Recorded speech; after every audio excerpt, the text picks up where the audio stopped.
Hello friends, स्वागत है आप सभी का कहानी सुनो में। फ्रेंड्स, कहानी सुनो में आज आपको सुनाऊंगी एक अमीर लड़की की दर्द भरी कहानी। तो फ्रेंड्स, चलिए आइए शुरू करते हैं अपनी ये कहानी। कविता अपने माता पिता की बहुत लाडली थी। 3 बड़े भाइयों की बहन थी। कोई भी चीज़ मांगने पर उसी वक्त सामने हाजिर हो जाती।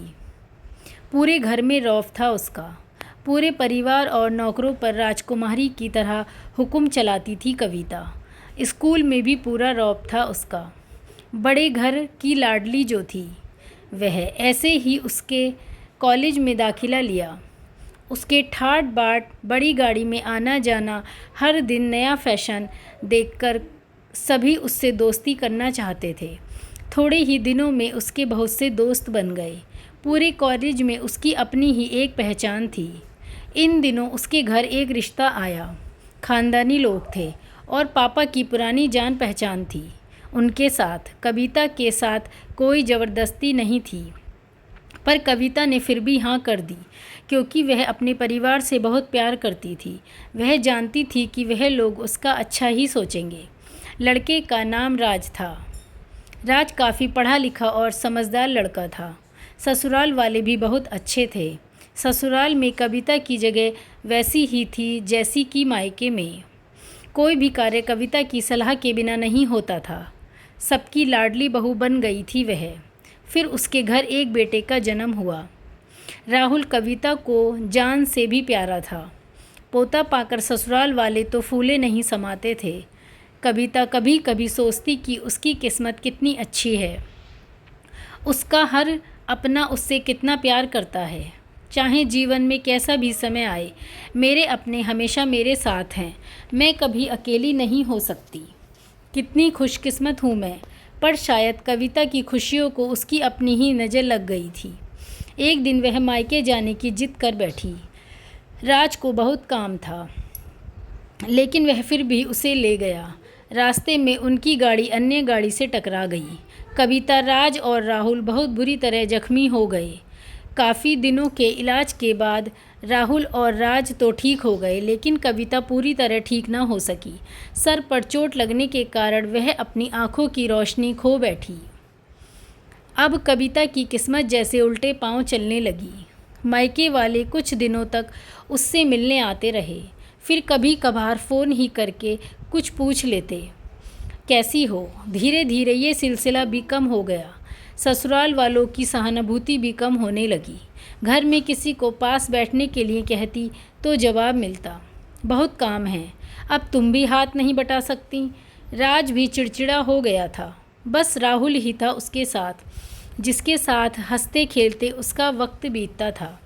एक दिन कविता के हाथ से कुछ सामान गिर गया, जिसकी वजह से राहुल को हल्की सी चोट लग गई। कविता के सास ससुर ने राहुल को उससे अलग कर दिया कि कहीं उसके न देखने की वजह से बच्चे का कोई नुकसान न हो जाए। कविता अंदर से टूट चुकी थी। एक दिन उसने सबके सामने मायके जाने की इच्छा रखी, तो राज उसे तुरंत मायके छोड़ आया, जैसे कि वह भी यही चाहता था। लेकिन राहुल को उसके साथ नहीं भेजा गया।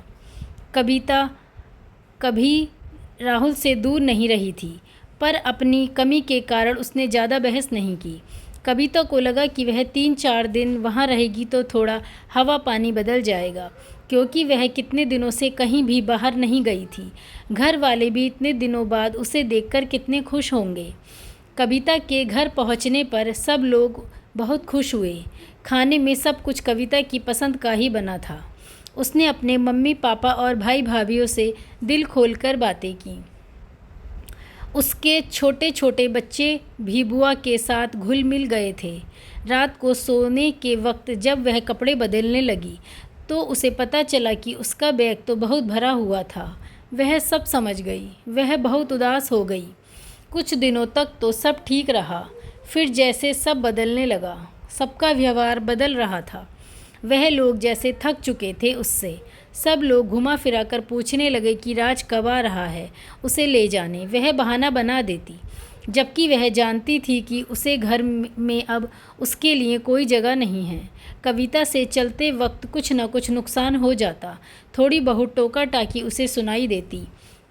वह टाल देती। एक दिन उसके हाथ से लगकर एक कीमती फूलदान टूट गया। छोटी भाभी ने बहुत हंगामा मचाया। कविता के माता पिता रोज रोज के झमेलों से तंग आ गए थे। उन्होंने राज को खुद से फ़ोन कर दिया। राज कविता को अपने घर ले गया। कविता को अपने परिवार वालों से ये उम्मीद ना थी। जिस कविता के कहे बिना घर में एक पत्ता भी नहीं हिलता था, उस घर के लिए अब वह बोझ बन चुकी थी। राज के साथ ससुराल आते वक्त वह बहुत खुश थी, क्योंकि वह अपने घर जा रही थी, अपने जिगर के टुकड़े राहुल के पास। परंतु यह खुशी भी कुछ पल की ही थी। सारा बंदोबस्त पहले ही किया हुआ था। कविता को सीधे ऊपर वाले कमरे में पहुंचा दिया गया। राहुल से दूर रहने की सख्त चेतावनी दी गई। एक काम वाली लता को उसकी जिम्मेदारी सौंपी गई, जो उसके खाने पहनने जैसी ज़रूरतों का ध्यान रखती। कविता ज़्यादातर चुप ही रहती। कभी कभी काम वाली लता से थोड़ा बतिया लेती। उसके जरिए राहुल का पता चल जाता।